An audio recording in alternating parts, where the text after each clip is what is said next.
It's time to eat. What are you hungry for? Sit down and get ready to consume an abundance of fantasy football knowledge from Ross Tucker and Joe Dolan. Feed me now. I'm starving. On the Fantasy Feast Eating Podcast.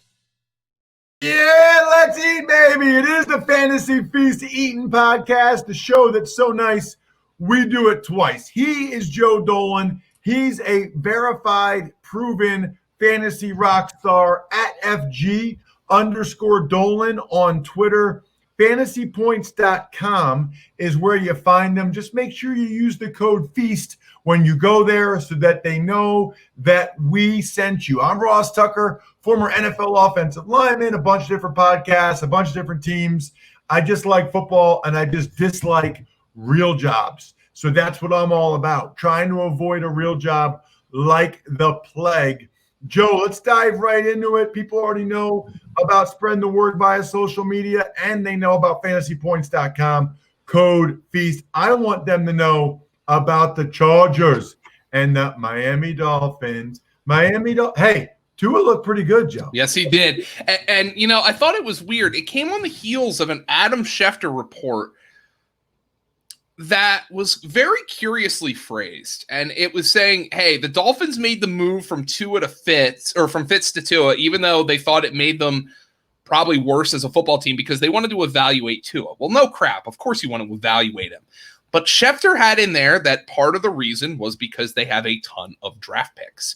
And they want to know if Tua is going to perform well enough to be the guy. Now, the way I read that was, it was kind of a self-evident statement. Yeah, of course you want to evaluate your rookie quarterback. But it also read to me like this wasn't exactly a guy who was blowing them away in practice. Well, Tua, we talked about last week how he didn't really need to do anything in that game against the Rams. I mean, there was no opportunity for him to get into a rhythm because the defense just dominated the game. He didn't look great. He didn't have to look great. It was just a game that was unique circumstances.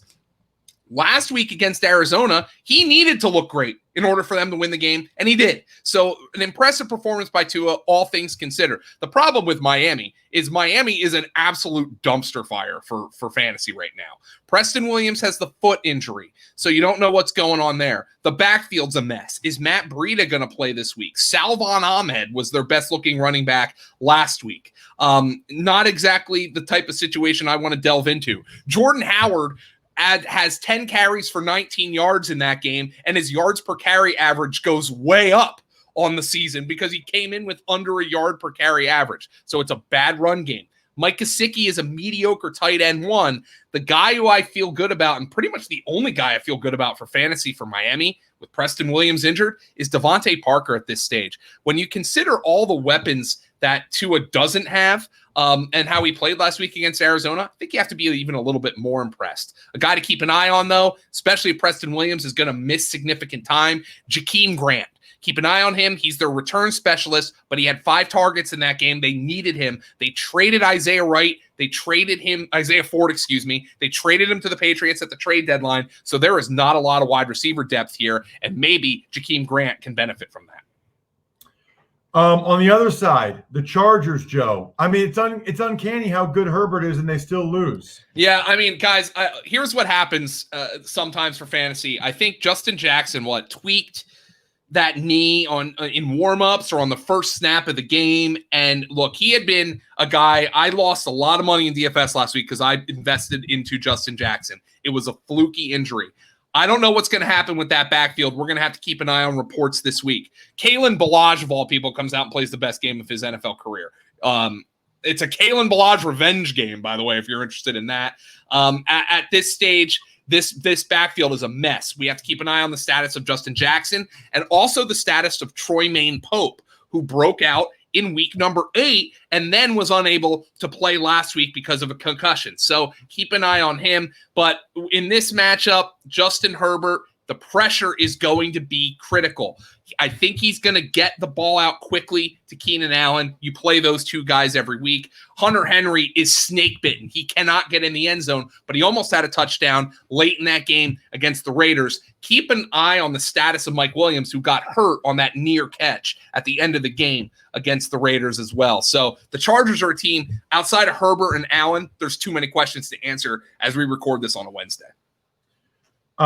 Let's get to the Denver Broncos and the Las Vegas Raiders. The Broncos format or formula right now is not great for winning football games, but it is pretty good for wide receiver fantasy stats. Yeah, and Drew Lock 2 weeks in a row has been a bust for 3 quarters, and then in the fourth quarter he absolutely blows up and puts up big numbers. And I think you have to separate sometimes the reality from the fantasy. Drew Lock's getting it done for fantasy right now, even though I don't think he's playing all that great in reality. It was awesome to see Jerry Jeudy's breakout game, though. He's now a wide receiver 2 for me. He's been getting open, from what I understand, week after week, and Drew Lock's just not hitting him. So I think that somebody is a wide receiver 2, wide receiver 3. Tim Patrick is a low-end wide receiver 3. It's not a bad matchup here by any stretch of the imagination. Noah Fant, keep an eye on him. His ankle is a problem. It looks like he's going to be okay, but it looked like I think he's almost had injuries to both ankles at this stage. So keep an eye on Noah Fant's status. You could take a shot on KJ Hamler, but I don't necessarily trust Drew Lock. He had 10 targets last week. The problem for them, the backfield did nothing against Atlanta. Phillip Lindsay, 8 carries for 23 yards, but he didn't catch a football. Melvin Gordon, 6 carries for 18 yards. He did catch a football, but he caught just 1. This split is now rendering both of them to be RB3s in an offense that has been getting off to too slow a starts for consistent fantasy production. The other side, the Raiders. I mean, yeah, I like the Raiders. I like the Raiders as a team. What is Nelson Aguilar doing, Joe? What is going on? Well, he's catching football. That's always been the problem for him. He's always gotten open. Actually, catching the football has been the big problem for Nelson Aguilar. He's a wide receiver 3. Denver, let's see what happens with AJ Boye. Is he going to play this week? So Nelson Aguilar is somebody you can use. Henry Ruggs, you just can't use at this point. He didn't catch a pass. We know what you can do with Darren Waller. You play him every week. Derek Carr is a streamable quarterback in this matchup. And in the backfield, Josh Jacobs is an RB1.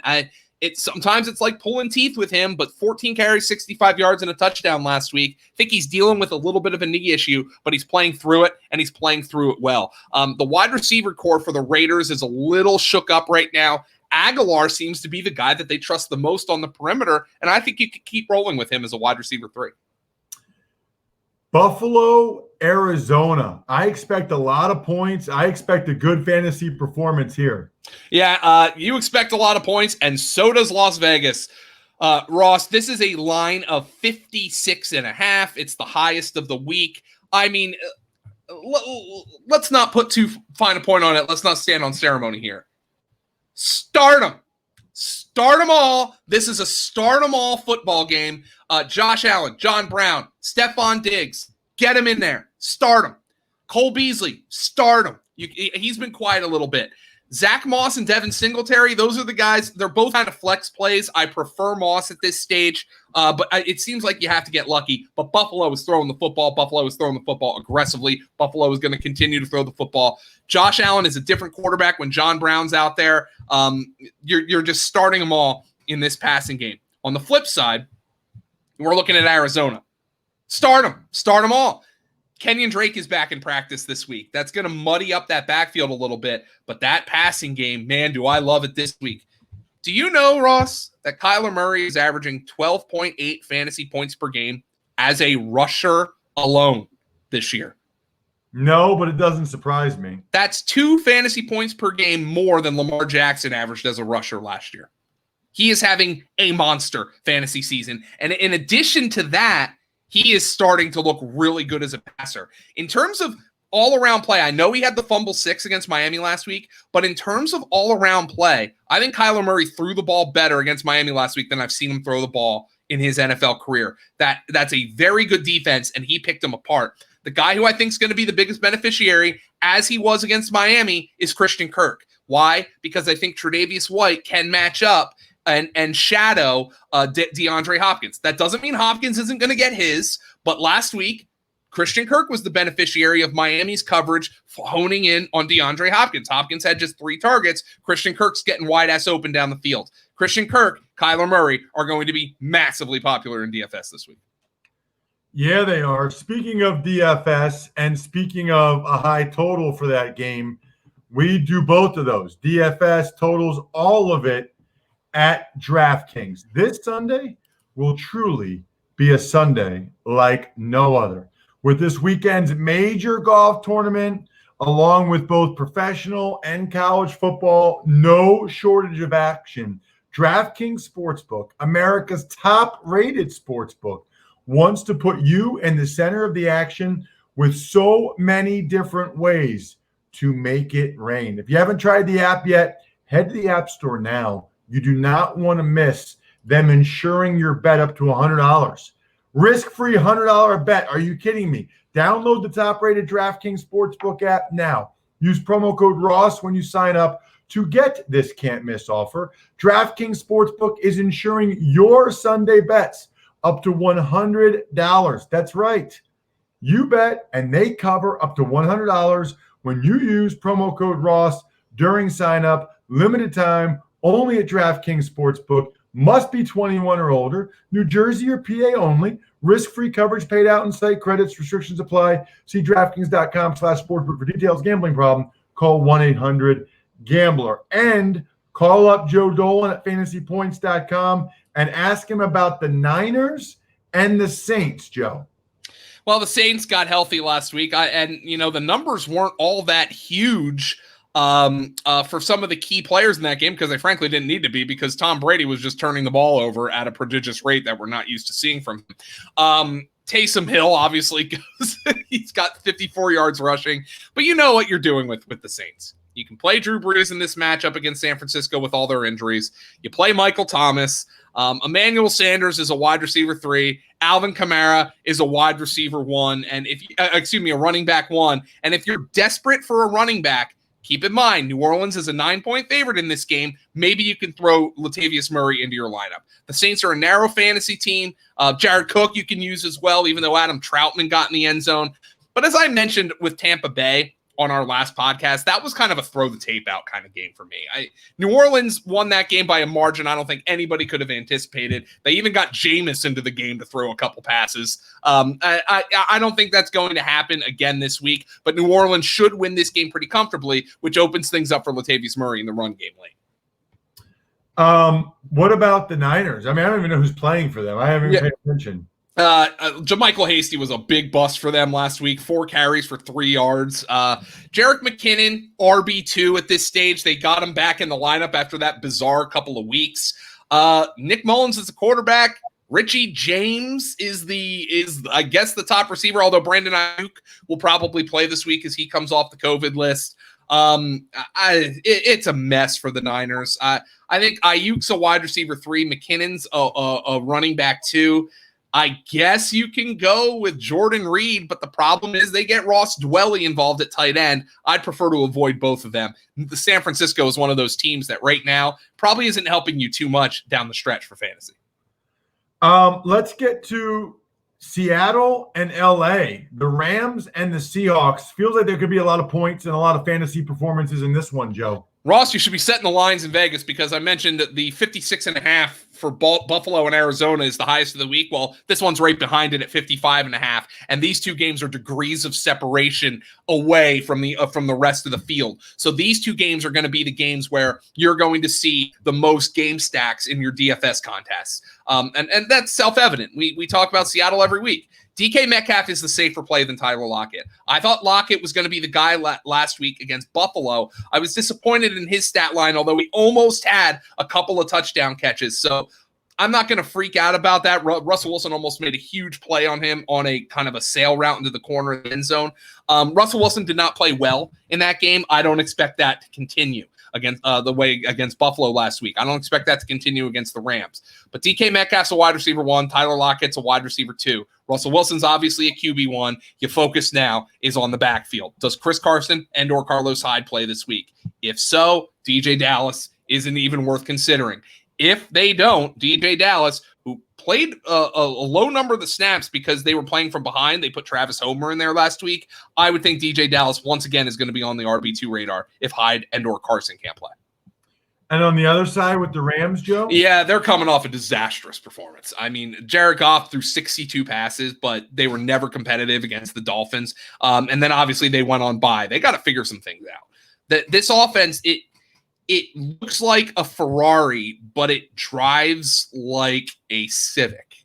And like Civics are reliable cars. They move, they put a lot of miles on, but they're not going to be turning any heads. But this looks like a Civic that they took on to pimp my ride, and we're like, hey, let's put some lights there and a spoiler there and maybe give you some hydraulics. And they do so much cool crap, and it doesn't go anywhere. And I know their offense is still ranked high by DVOA and the stats and the traditional stats here. Like, you're not crying poorhouse if you have Robert Woods and Cooper Kupp for fantasy. But there's just something missing with this offense. We have to check the status in the backfield, by the way, of Darrell Henderson, who left early against Miami with a thigh injury. Thought he was going to have a big game that week. Was not to be. Keep an eye on his status because that's going to dictate whether or not you can use Malcolm Brown and or Cam Akers for fantasy as kind of a lower-end flex. Woods and Kupp against this pass defense that got absolutely annihilated by the Bills last week. Those guys are in your lineup. We know that. Jared Goff, a great quarterback streamer this week. We know that, but there's still something missing with this Rams offense. If they don't get off the schneid against Seattle's defense, they're not going to get off the schneid at all. We grade McVay's offense on a curve now, but it just hasn't been impressing me on a consistent basis. Joe, the next game is the Cincinnati Bengals and the Pittsburgh Steelers. We do expect Ben Roethlisberger to play in this game. Yeah, the game's currently off the board at a lot of books because Ben Roethlisberger was a close contact of Vance McDonald, who tested positive for COVID-19. So this game is off the board in a lot of books. And obviously Ben's dealing with the knee injury. They said he injured both of his knees in that game against Dallas. They were not overly impressive, but you would think this is a get off the schneid type of game for Pittsburgh. Divisional game against a team that doesn't have a great defense in Cincinnati. All three of Pittsburgh's top wide receivers, Juju, Deontay Johnson, Chase Claypool, wide receiver twos at this stage. Eric Ebron, a viable tight end streamer. He's been getting involved in the red zone, especially recently. So he's a viable tight end streamer. Part of the problem for Pittsburgh, though, is they have not been able to run the football at all. James Conner's a low-end RB2 right now. Ooh, that's interesting. Honestly, Joe, sometimes you say things I didn't really realize. Oh, yeah, they can't run it at all right now. It's been really bad. What about the Bengals on the other side? Keep an eye on the status of Joe Mixon. You would think he's back after they come off the bye. And it's a bad matchup for Joe Burrow, but he's been throwing it a ton, and he's been putting up a lot of numbers. And, we saw last week Garrett Gilbert from Dallas able to run around out there, make some plays against Pittsburgh. So I'm not denying Joe Burrow's ability to be relevant for fantasy this week. Pittsburgh did not have slot corner Mike Hilton last week with the shoulder injury. That could be critical in this matchup if he doesn't go, because that would be a big boon for Tyler Boyd out of the slot for the Cincinnati Bengals.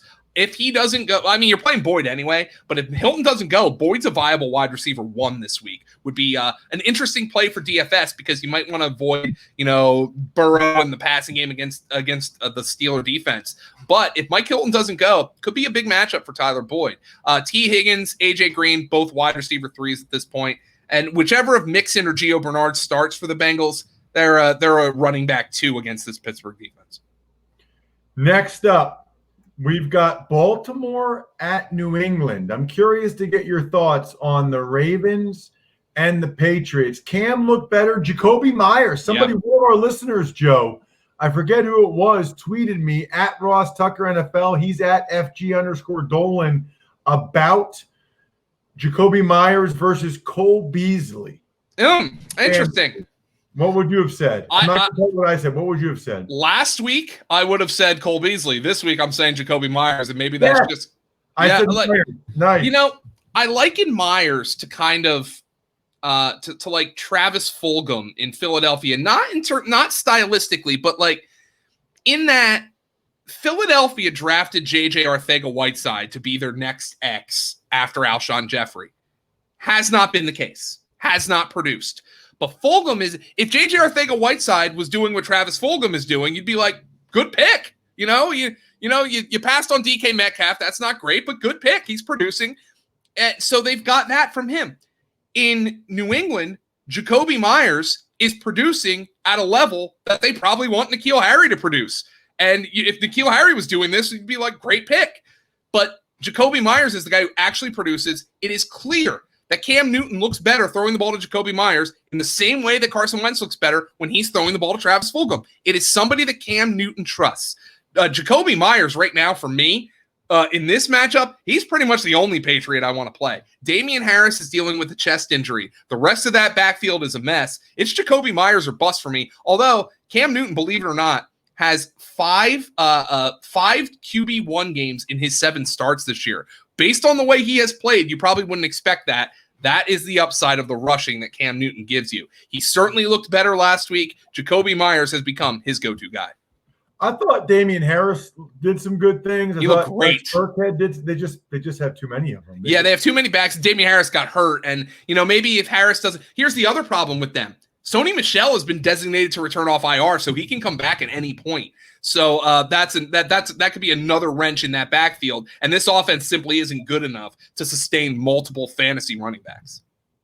Okay, last but no, we gotta go over the Ravens. Oh, Ross, they are broken. I mean, they're broken offensively.